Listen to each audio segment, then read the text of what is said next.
अस्सलाम वालेकुम friends, this Ejaz from the medicine सरकार। स्केबियन लोशन, स्केबियन लोशन क्या है?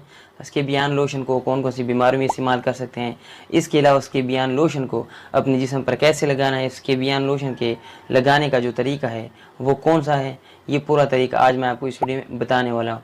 इसके अलावा ये भी बताऊँगा अगर स्केबियन लोशन एलर्जी कर जाए, ख़ारिज कर जाए तब क्या करना चाहिए, और साथ में ये भी बताऊँगा कि स्केबियन लोशन के साथ कौन कौन सी परहेज़ आपने करनी है। तो ये सारी बातें आज इस वीडियो में डिस्कस करने वाले हैं, तो मेक श्योर वीडियो को एंड तक देखिएगा, लाइक और शेयर जरूर कीजिएगा, चैनल को सब्सक्राइब करें, बेल आइकन बजाइएगा ताकि हर वीडियो की नोटिफिकेशन सबसे पहले आप तक पहुंच सके। स्केबियन लोशन दो फार्मूलों का कम्बिनेशन है, क्रोटामिटोन प्लस सल्फर। ये दो फार्मूले कंबाइन होकर स्केबियन लोशन बनाते हैं। स्केबियन लोशन एडको फार्मास्यूटिकल कंपनी बनाती है और इसके अच्छे खासे रिजल्ट है और पाकिस्तान में अच्छा खासा इसका इस्तेमाल है, क्योंकि पाकिस्तान में खारिज की बीमारी बहुत ज़्यादा है। और ये जो क्रोमेटामिटोन प्लस सल्फर जो कंबाइन फार्मूला है, इसका जो इस्तेमाल है वो स्केबिस के खिलाफ इस्तेमाल किया जाता है। स्केबियन लोशन को स्केबिस की बीमारी ट्रीट करने के लिए इस्तेमाल की जाती है।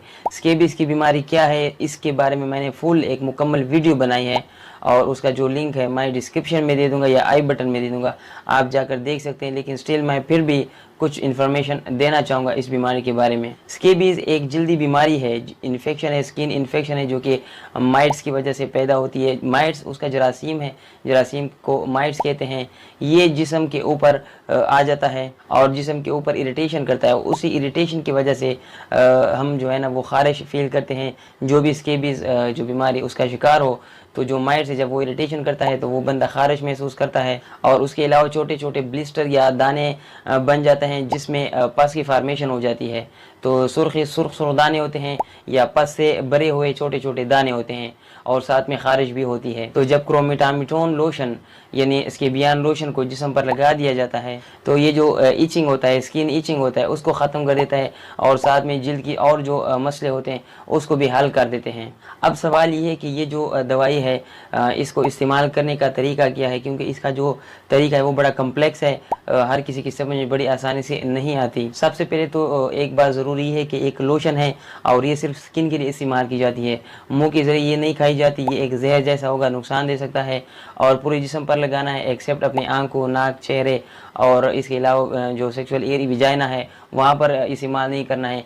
तो इन जगहों पर मत इस्तेमाल करें, नहीं तो बहुत ज़्यादा सीवियर नुकसान उठाना पड़ सकता है आपको। सबसे पहले आपने बात लेना है, नहाना है। नहाने के बाद अपने आप को खुश करें तौलिया से और जिस्म को थोड़ा रगड़ कर खुश करें ताकि ऊपर जो कुर्चे वगैरह है वो गिर जाए, साफ़ हो जाए आपका स्किन। उसके बाद जो लोशन है उसको सही हिलाकर फिर उसके बाद अपने जिस्म पर, पूरे जिस्म पर लगाना है, गले से लेकर नीचे तक पूरे जिस्म पर लगाकर आपने छोड़ देना है 24 आवर तक। और इस बीच में आपके जितने भी कपड़े हैं, तौलिया है, आपका बिस्तर है, आपका कंबल है, तमाम चीज़ों को आपने धोना है, धूप में रखना है। अपने कपड़े उल्टा करके आपने इस्त्री करने हैं। 24 घंटे के बाद आपने दोबारा यही क्रीम, यही लोशन दोबारा पूरे अपने जिस्म पर लगा देना है।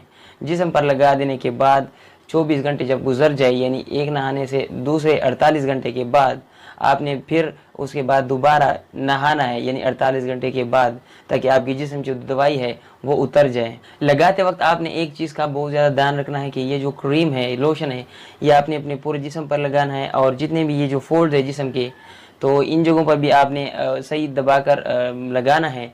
और एक और चीज़ कि आपकी जो नाखून है आपने उसको काटने हैं और नाखूनों के अंदर भी आपने ये लगाना है, क्योंकि अगर यहाँ पर भी अक्सर औकात अगर नहीं लगाया तो जो माइट्स होते हैं वो यहाँ पर चुभ जाते हैं और दोबारा फिर नाखून से निकल आते हैं। तो आपने नाखून काटने हैं, इसके अंदर लगाने हैं और एक ब्रश लेना है, ब्रश के ज़रिए नाखूनों के अंदर लगाना है और फिर उसके बाद जो बुरश है आपने उसको फेंक देना है, दोबारा आपने यूज़ नहीं करना है। और इसी तरीके से अगर ये जो स्केबिस की बीमारी अगर आप चाहते हैं जल्दी ख़त्म हो तो आपने जो लोशन है वो उसके बाद ये जो प्रोसीजर उसके बाद आपने ये अपने जिस्म पर तकरीबन दिन में 2 से 3 दफ़ा लगाना है और सही दबा कर लगाए ताकि जो क्रीम है वो जो लोशन है वो इतना जज़ब हो सके, बिल्कुल पता ना चले, इतना आपने दबा कर इसको अपने जिस्म पर लगाना है। और इसके अलावा जो कपड़े, टावल, जितनी भी चीज़ें हैं वो गर्म कपड़ों में आपने डालकर उसको साफ़ करने हैं, वॉश करने हैं और कोशिश करो कि हर 2-3 दिन बाद इसको सारी चीज़ों को दबाकर धोया करें।